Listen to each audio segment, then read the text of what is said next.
From the words of Voltaire, I disapprove of what you say, but I will defend to the death your right to say it. free speech is a fundamental right granted to citizens through the First Amendment and was incorporated at the state level v. Gitlow v. New York. Free speech has its roots in colonial history, as noted by the 1734 John Peter Zanger case, where a man who was tried but acquitted for negative publications. From the development of the nation up until present day, the interpretation of the First Amendment has changed dramatically.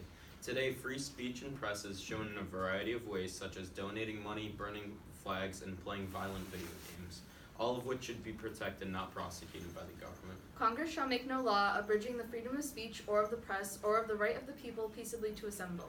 This negative right of speech is a liberty that is denied in over 40% of the world's countries. In countries such as Turkey, one can be imprisoned for up to 4 years for speaking out against the president. The fact that this will not happen to citizens in the U.S. is something willfully taken for granted.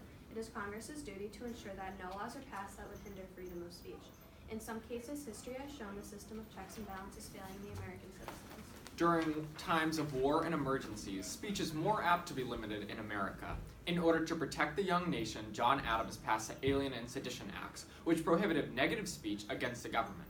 During the Great War, the Espionage and Sedition Acts were passed. If one was found guilty of speaking out against the American government, it could result in a $10,000 fine and up to 20 years in prison.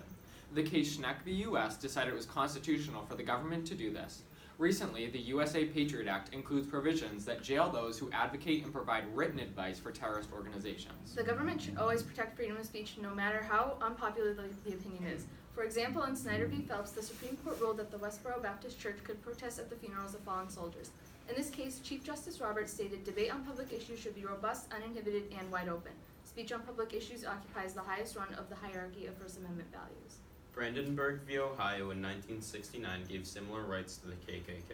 If laws were passed prohibiting these groups from having free speech, it would not only be a bill of attainder, but a slippery slope for future groups seeking First Amendment protection. The Supreme Court has permitted several regulations on free speech, such as time, place, and manner restrictions, and the use of obscene material.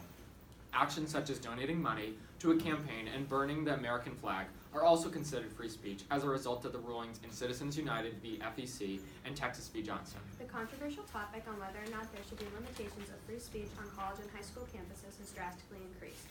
The argument exists between two sides, one side that demands the censorship of hateful, disrespectful expression, and the other which believes that the First Amendment should be embraced fully. Specifically in the school system, there are many different issues with freedom of speech.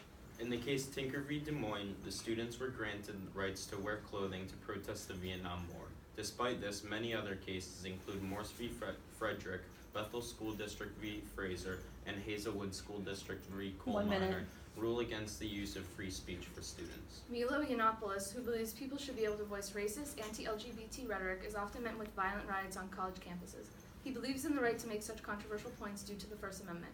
In a similar instance, right-wing blogger Lucian Wintridge should have been allowed to say his piece at the UConn It's Okay to Be White rally.